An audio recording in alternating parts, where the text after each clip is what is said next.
Constituição é algo assim muito importante, né? Um avanço. Nós sabemos a dificuldade que tem o Legislativo de abrir espaço, né? A gente queria ainda também referenciar a memória da Magda Campbell, né? Porque a gente, inclusive, imaginava que ela estaria aqui hoje, porque, olha, não é de hoje, né? Esse documento aqui foi em 2002, que teve uma homenagem na Câmara, né? A discussão com os operários da Morro Velho, né? Os lutadores de ontem e hoje, quer dizer, formidável. A chacina dos operários em greve. Então, uma das companheiras, e através do pai dela, que era um dos dirigentes, e curiosamente eles são de sangue negro, né? E vieram da Inglaterra, né? E por isso Campbell. E contrapondo os ingleses de Nova Lima, que moravam num local totalmente separado da classe obreira, né? Mas a gente queria fazer essa saudação e lembrar que, curiosamente, eu morei em Nova Lima até os 15 e aos 14 eu estava na praça que teve aquele ataque que matou o Lambari, nosso compadre Lambari. Eu fiquei meio perdido, que meus parentes, eu morava a 4 quilômetros de Nova Lima, no local chamado Galo, e no que me deixaram sozinho, a gente tinha que ir a pé. E eu passava num lugar que chamava Sete Cruzes, nego que tinha morrido. Eu morria de medo, de coisa de outro mundo, né? Então, eu imagino que eu passar 11 horas da noite. Mas então eu acabei, eu imaginava outra coisa. Porque eu, naquele período escolar, falava Raposa era chamado Moscou. Eu pensava que era por causa de certas brigas da gente, garoto, né?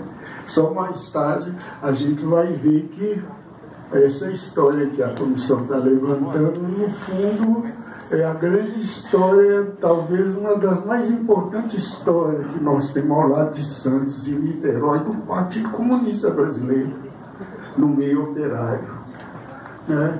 O William Dias Gomes era vereador do Partido Comunista. E os 51 foram postos na rua porque assinaram um manifesto. Vários deles assinaram um manifesto para reconhecimento do partido que tinha sido posto na ilegalidade. Então, realmente é um grande avanço, tanto essa questão de Partido Comunista de Nova Lima, e ainda é bom que se diga, esse documento aqui em Minas tem alguns elementos tão curiosos da repressão histórica que vem desde a escravidão, é que nenhuma dessas pessoas foi indenizada apesar da anistia. De 47, 41, nenhuma pessoa. E entre eles nós tivemos mais ou menos 7 grandes dirigentes do Partido Comunista. Eu estou fazendo essa nomeação porque eu acabei sendo aluno que me fez se tornar um organizador. Eu era um sindicalista, de repente me deram uma tarefa para trabalhar na cozinha do partido, porque os grandes líderes que nós tínhamos estavam presos ou não podia passar havia cerco em todas as entradas de cidade, saída, o exército tinha uma milícia testando o nome. Então a gente queria fazer essa citação da Magda, e apesar dela, nós temos hoje, no fim de vida, um partido diferente, mas não é isso que importa. Importa é o caráter, a história das pessoas, isso é que nós aprendemos com o tempo, né? É que o caráter, a firmeza histórica da pessoa que conta. A gente queria, para não tomar muito tempo, eu gostaria de fazer também já que eu aproveitei essa, uma introdução que eu tenho insistido bastante em conversar, com as poucas oportunidades que a gente tem de estar conversando com o movimento sindical, sobre essa questão de história. Às vezes a gente é mais chamado para as escolas e universidades que pagam os sindicatos, é de que a gente está vivo ainda. Ele se abra, morreu. Os restos parece ser já dos que estão vivos aqui de Belo Horizonte, que eu me lembro, morreu Mário Bento, o Enciabra e eu. Mas nós tínhamos eletricidade, nós tínhamos construção civil, nós tínhamos 5 ou 6 elementos que eram exímios organizadores de greve. No meu caso, eu era de uma fábrica de Mazagane que em 7, 8 anos de carteira lá, a gente fez umas 3 ou 4 greves, e a última com 60 dias de pagamento atrasado, 3 meses. Então, concretamente, a gente acabou aprendendo. Então, nós éramos chamados a ser, ou ajudar a organizar as categorias que não tinham. E quando deu aquela greve de 62, que eu considero uma das mais importantes, depois de 1917, que ela marcou uma consciência da classe operária via a construção de um projeto, né, que incomodou muito a classe dominante. A gente queria dizer que nós fizemos entre nós, antes de formar o famoso CGT, era um grande comando de greve que tinha em São Paulo, no Rio e aqui em Minas. E esses comandos, nós conseguimos ter entre nós tal relacionamento que sobrepunha essa questão partidária, que às vezes o sujeito tenta passar a perna, porque não é do meu partido, não tinha nada disso. A relação com o Enio, a relação com o Tazes e com Faria, que está aqui conosco aqui, é um dos históricos dirigentes dos bancários, que na época ele falava ali comigo que uma das inspiradoras dele era o nosso Armando Ziller. Então, Bambirra era o dirigente do sindicato da gente dos tecelões, se tornou deputado nessa casa. Então, queria dizer que nosso relacionamento da ZINS, Collor Smith Riane, que está lá em Juiz de Fora, de uma dignidade, e nós conseguimos estar trabalhando sem fronteira, essa coisa, se fulano é do PCB, ou se era da Ação Católica, ou se era fazer esse trabalho com desenvoltura. E hoje eu encontro uma certa barreira que nós estamos quebrando devagarinho, essa perspectiva dessa unidade, para essa última greve aí. E hoje a gente está vendo aqui as centrais levantando isso, dá muita alegria para os meus 83 anos de vida. Então a gente queria fazer essa preliminar. E não vou demorar muito, mas eu queria dizer para vocês que, curiosamente, eu fui ser tecelão, entrei na fábrica de circo porque eu jogava bola. E o Strick era treinador do Viro, o Viro era campeão. Ele me testou se eu sairia eu treinei no Infante Juvenil, qual a chance para ir para o Vietnã? Não tem. Você vai ter que entrar para a mina do Morro Velho.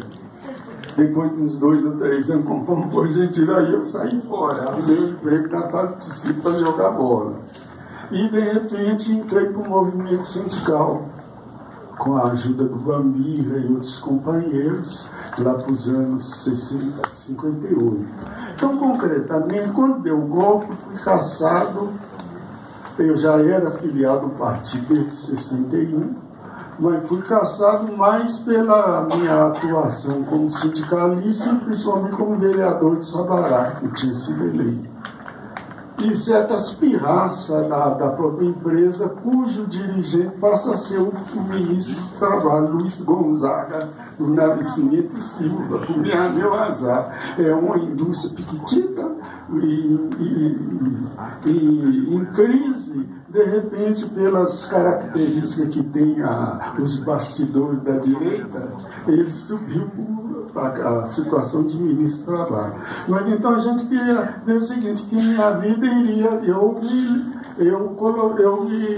tinha que arrumar o que fazer, eu nunca mais pude voltar para a fábrica, tinha lá uma lista. Eu tentei na uma que tinha a Renascença, Cachoeirinha, Santa Elizabeth, na cidade industrial São Geraldo, e no que eu comecei a fazer um curso de venda e entrei na Bemoreira, Rua Tamores 48. E numa das vendas que eu estou fazendo lá nos anos 65, na Renascença, já que eu conhecia mais, era Tecelão, Dimas Perrin estava distribuindo boletim lá do Partido Comunista na porta da Renascença.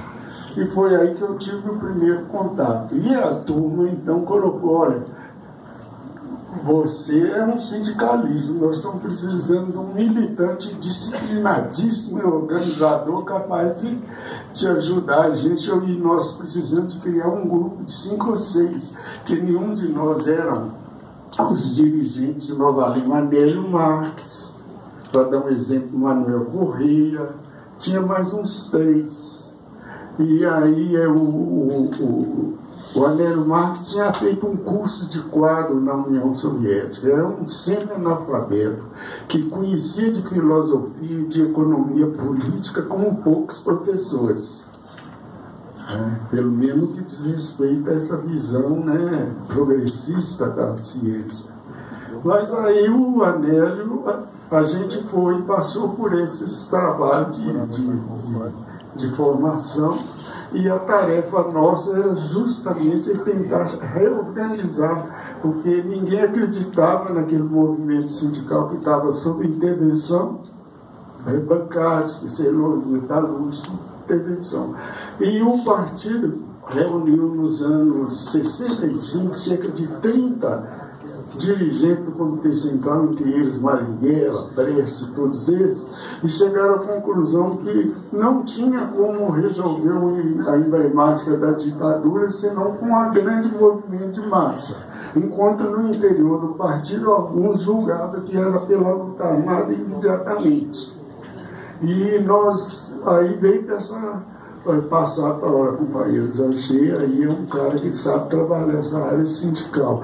E nós precisamos de juntar e fazer um núcleo aí de 5 ou 6. E assim foi feito no Brasil vários elementos mais novos que pudessem estar com todas as limitações que nós tínhamos e ainda temos hoje, não temos segurança, tem bem bastante clareza das limitações que impedem a gente de reproduzir a altura o que foi o papel do PCB naquele processo de luta contra a ditadura. Até porque aqui em Minas Gerais eles colocaram, veio para aqui para dirigir também o partido, gente de um nível teórico formidável, né? Os organizadores, por exemplo, Mário Alves era um dos formadores do marxismo. Veio para cá, para Minas Gerais, além de ser tremendamente educado, uma grande pessoa, era um formidável teórico e um ativista de primeira grandeza. Era muito comum a gente acabar de ter uma reunião com os operários da Mannesmann, ele ia lá e virava tudo, né? Nessa coisa de tentar ir para o sindicato, é bobagem, não vai dar nada, e vamos para a luta armada. Voltar outro dia, a gente está dizendo, olha, vocês não conseguem nem levantar uma assembleia para reivindicação econômica, como eu vou botar uma arma na sua mão? Então, concretamente, foi esse o esforço que o Partido Comunista pôde fazer. Tanto é verdade que naquele processo de 65, 66, 67, nós conseguimos retomar 4, 5 sindicatos que foram alguma base que formou unidade, inclusive tirou os interventores. Exemplo, os sindicatos tecelões nós não conseguimos derrubar, mas nós tínhamos lá 2 católicos que tinham uma grande aliança, a Remédio e João Gomes, que eram formidáveis militantes. Aí nos bancários tinha um Guilherme, tinha alguns elementos bastante avançados que botaram o Alfredinho para correr lá. E aí resultaram. Conseguíamos organizar uma pequena unidade sindical que acabou quando teve aquela greve da Belga, e que alguns companheiros, até nós, que era da Renascença, entre eles Joaquim Fonseca, foi chamada para reunir com a Imaculada, que foi do partido, depois ela entrou para o grupo de luta armada, a Imaculada, Efigênia. o Benigno, que foi presidente do Sindicato dos Metalúrgicos no pré-64. Então, concretamente,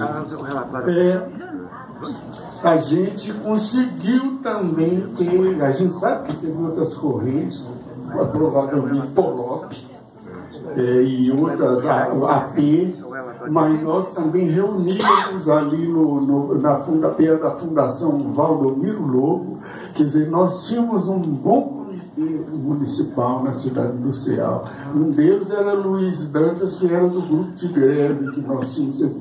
Luiz Dantas era da Marfersa, que quebrou depois, era uma fábrica de vagão. Então nós tínhamos 2, 3, e um deles eu não vou citar, porque depois ele se tornou um quadro do PP. Mas ele também era da base do partido, e a gente teimava com nós, enquanto nós operários não lutávamos para entender política, para discutir teoria, para ler Marx, para ler Lenin, quem vai acabar dirigindo o partido vai ser a classe média intelectual. Se o partido é partido da classe operária, nós vamos ter que estar decidindo, nos colocando em condição para discutir por que eu não quero esse ou aquele caminho. E não, eu estou vendo que vem o cara passar a língua e o nego vira, então isso não está bom. Então, concretamente, a gente pode dizer o seguinte, que essa fase não é um trabalho pessoal nosso, é um trabalho coletivo que ganhou força, e hoje a gente tem muito orgulho de que algumas pessoas que estão fazendo mestrado estão levantando esse trabalho na cidade industrial. Já tem 1 ou 2 que está fazendo, e que a gente já encontra na universidade, que é também um avanço, vários documentos sobre a história do movimento operário. Precisa agora fazer com que as pessoas escrevam essa história. A gente sabe que Dazin tem um livro muito bom, né, foi escrito por um ex-padre, muito bom. Então a gente tem gente como o Damir, a gente tem gente como o Dazin, tem no mínimo dezenas de grandes militantes sindicais, camponeses e etc. Então a gente queria, finalizando, dando a ideia de que a própria questão de, assim, a partir do AI-5, aí a coisa realmente deu um passo bastante violento. A gente estava num processo de... Tanto que a comemoração de maio, depois da greve de 68 lá na Belgo Mineira, chegamos a estar organizando o 1º de maio aqui no Minas Centro, que era a Secretaria de Saúde. A polícia deu um pau porque teve um grupo que pediu para sair para a rua. Mas, de todo jeito, foi o grande 1º de maio que nós conseguimos acumular desde aqueles primeiros momentos em que aí Monlevade, que está aí o João Paulo, lá para os anos 74, 75, Monlevade já fazia greve.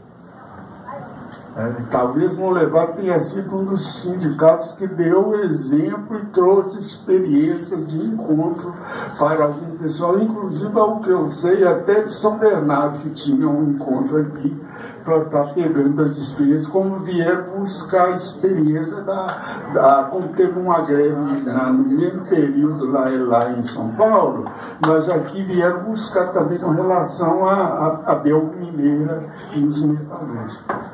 A gente queria dizer que após o AI-5, aí perdeu bastante mais a repressão, nós tivemos muita gente presa, desaparecida, e a gente queria citar também que entre essas coisas, levantar como leva aí, e entre essas coisas que passou, que a gente foi processado, a gente foi processado pelo processo dos metalúrgicos, pelo fato da gente compor aquele comitê de greve dos anos 62. Então, as metalúrgicos de Monlevade tem também vários companheiros que já foram, mas que nós não temos e não conseguimos nenhuma reparação. o pessoal que foi do pessoal da Central do Brasil tinha um grande sindicato, que esse cara morreu na cadeira de roda, o dirigente sindical. Outra novidade, o grupo que nós tínhamos mais confiança, que era o caso Enio, esse outro que eu falei que eu esqueci agora, eram uns 3 ou 4, chegamos a conseguir que uma pessoa nos escondesse no período do golpe. Nós ficamos durante 20 dias num lugar escondido e tentando ver se conseguia levantar alguém para a greve. Fui eu para a Cachoeirinha Renascença, o Mário Bento, que eu esqueci o nome, Mário Bento foi para Magnesita, o Enio, nós estávamos... e eu depois sentei em Nova Lima, o pessoal tentou fazer uma greve lá. E aí o exército baixou um cacete que o Zé Alexandre, que era o antigo presidente, não sei quantos do Brasil, não é esse aí jornalista, tinha um outro José Alexandre que saiu de lá vestido de mulher, botou uma roupa lá e era feita coruja.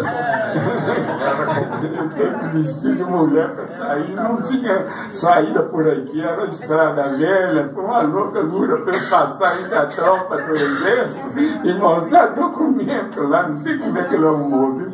Mas porque a polícia baixou, nós fomos também para Divinópolis, que tinha ferroviário muito bom lá, tentar uma greve lá, chegou a ter uma mobilização. Então, hoje nós não temos muita memória de pessoas que foram perseguidas entre esses setores. Essas coisas de se levantar é muito importante. A gente queria, então, retornando essa questão do AI-5, a repressão foi violenta, parece que regrediu de novo aquilo que estávamos construindo, parece que tivemos que estar recomeçando tudo de novo. E nós outros, na verdade, de 70 a 74, eles dizimaram quase todos os grupos de resistência armada, e de 72 a 73 eles caíram em cima do PCB. Então a gente acaba sendo preso em março de 73, e, na verdade, eu fui o último preso político daquele grupo que entrou a partir de 65, 66. Eu fui o último que saí de lá tocando a Internacional. Mas então a gente queria estar colocando essa ideia de que nós temos, quer dizer, estamos aí ainda na atividade, e nós do PCB temos uma velha guarda, com uma média de 7 ou 8, alguns já morreu recentemente, como o Vicente, o Alaô. O Alaô era um companheiro que de uma importância muito grande, tinha um curso de marxismo bastante preparado, mas na verdade nós temos perdido. Mas nós temos uma velha guarda que faz uma discussão e está propondo ao partido, fazendo uma discussão que já tem uma minuta, de está colocando a visão do partido sobre as questões de direitos humanos.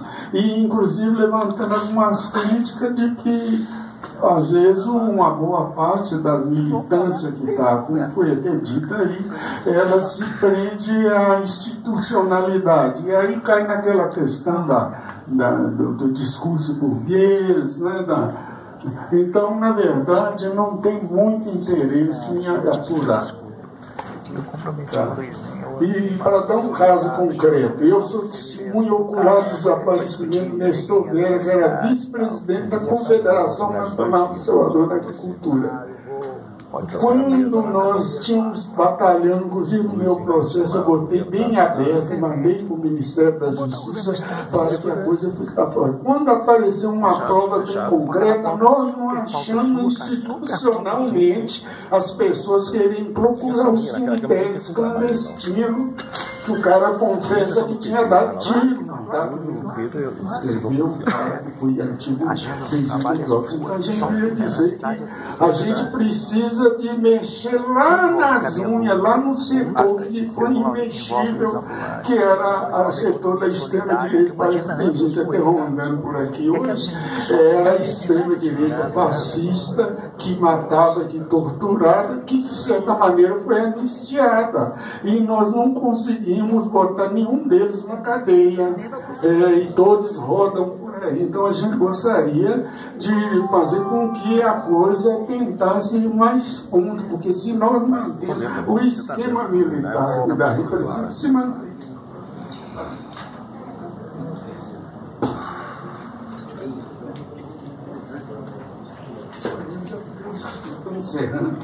Então a gente queria agradecer a oportunidade e ficar à disposição dos companheiros.